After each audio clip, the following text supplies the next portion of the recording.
Hello and welcome to Computer Tech and More.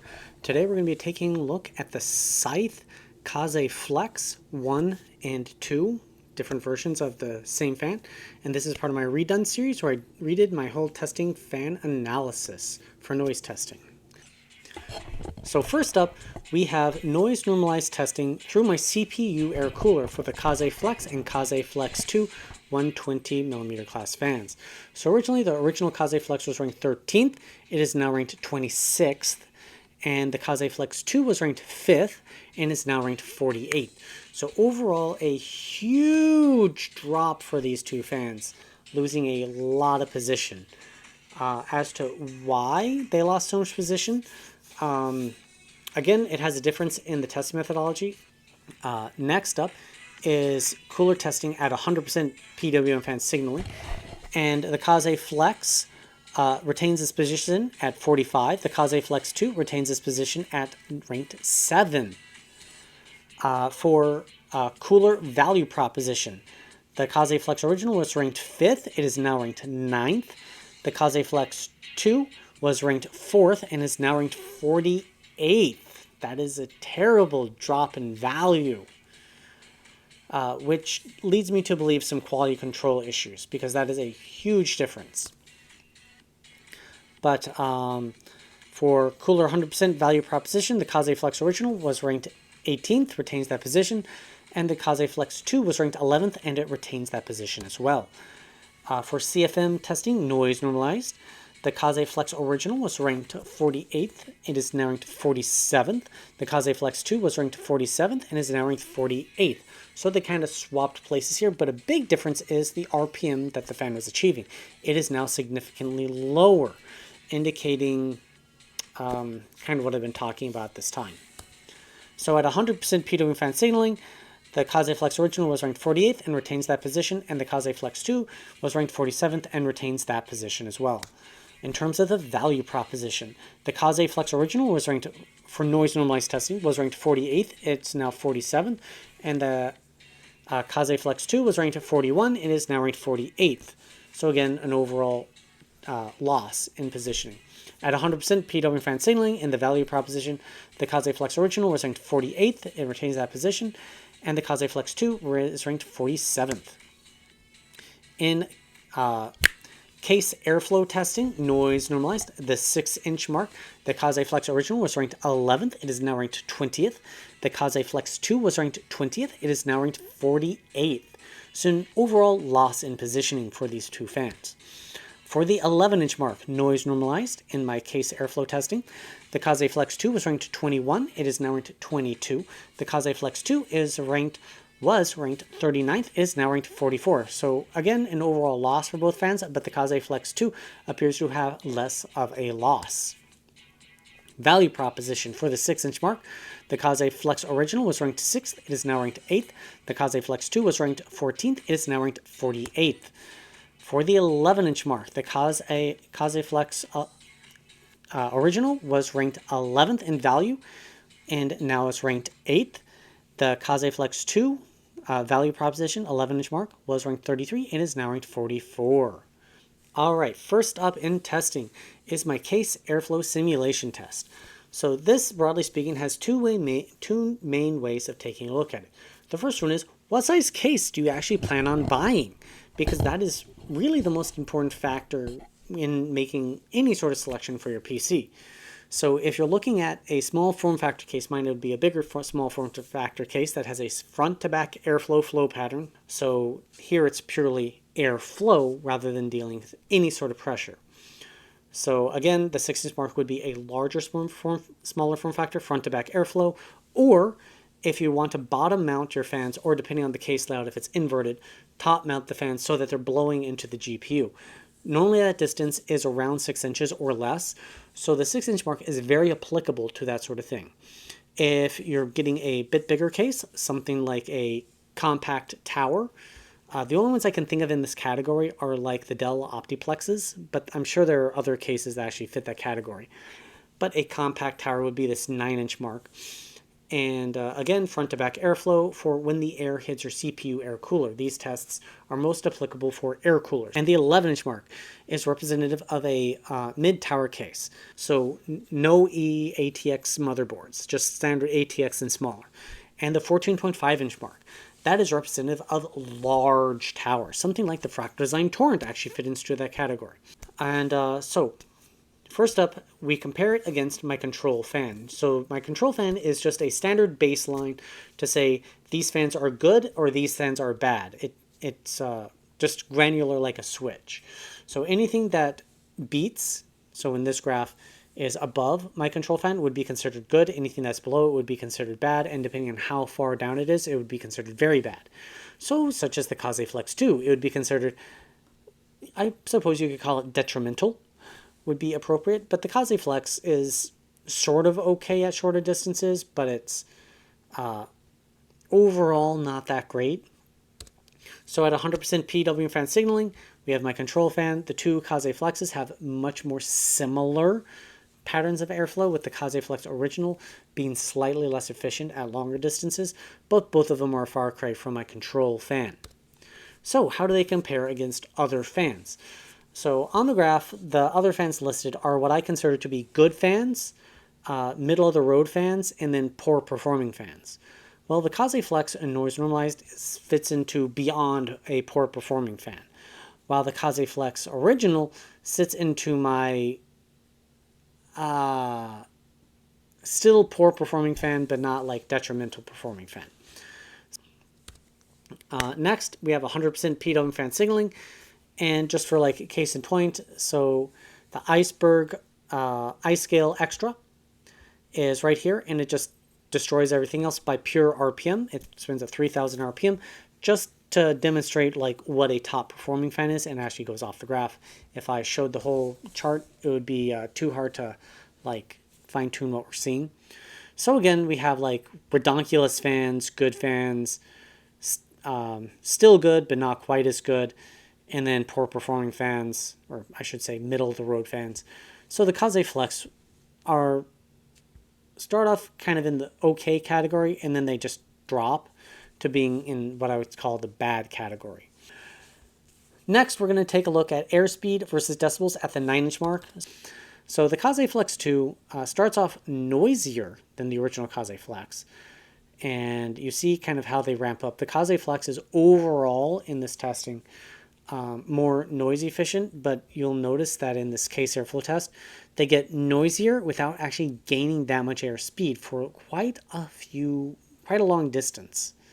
Well, actually it would be 1, 2, 3 data points almost. And then you get a little bit of upturn, but it's not like a lot of these other fans that have a much steeper line. This indicates that the Kaze Flex design is not noise efficient for case airflow. Kaze Flex version 2, 120 millimeter.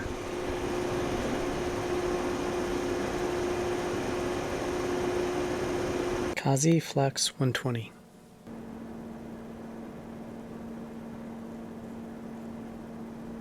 Okay, so here we are in heatsink testing. So I hook up the one fan up to my U12A cooler. I make everything consistent. When I did my control fan, only one fan was hooked up to the front side of it at a time. So the Kaze Flex 2, or I should back up a second. On the left side, we have airspeed versus RPM. On the right side, we have airspeed versus noise. In both these two graphs, better fans are going to be sitting in the top left, worse fans are going to be sitting in the bottom right, and you want to be over my control fan to be indicating anything that is good. So first and foremost, the left side, where it's RPM versus airspeed, this is a blade efficiency graph. How much airspeed am I getting through the cooler out of this fan at a given RPM? And right away, we can see that the Kaze Flexes, plural, both of them, are very efficient. The main problem with the original Kaze Flex, the PWM version of it, doesn't have a high enough RPM to really be a top-ranked fan. But it is fairly efficient in terms of its blade design. Now let's go to the right graph. This is noise versus airspeed. This is a noise efficiency graph. So how quiet is the fan at a given airspeed? Well, the original Kaze Flex lines up more closely with my control fan. However, it is still technically underneath it, but I put it close enough to be in a good, while the Kaze Flex 2 is noisy, and I put it in a bad category. So this leads me to wondering if I just got a lemon model or if there's something else going on. Now, how do these fans compare against, maybe not all, but a good subsample set of all the fans I've tested? Next, how do the fans perform at 100% PWM fan signaling? Well, the original Kaze Flex is heavily limited by its clock speed, or RPM, but it's doing remarkably well compared to other low RPM fans. Mind, it's competing against, airflow optimized fans, as opposed to it being probably a pressure optimized fan. While the Kaze Flex 2 is actually sitting right at the top of the graphs, amazingly. And you will notice that its noise level is a little on the high side, but it's not terrible. But for the same noise level, you could get the P12 Max, which is significantly more performant for a much higher RPM. But compared to other fans around it for similar RPM, it isn't too noisy, but it is on the noisy side. And all right, let's keep moving. So now we're doing cooler airspeed versus decibels. And here we see that the Kaze Flex 2 is towards the bottom of the graphs. So it is noisy for how much performance it is overall. And it's basically your job to determine if you think that's too noisy. The Kaze Flex Original, on the other hand, is sitting at the bottom middle of the graphs. It's not terrible, but it is on the bad side. Next, we're on to CFM testing, and as a general note, I found for whatever reason, Scythe fans do really bad in this testing. And kind of case in point, the Kaze Flexes actually look so much worse in this test than they, I would say even than they did in the test with just the case airflow test. So that's why I don't like this test. But everybody else does it. And so I'm providing you the data because I want to be consistent with everybody else on YouTube. So you know, hey, he's not doing a test. No, I actually do know what I'm talking about. I'm an aerospace engineer and I have a master's in computational fluid dynamics.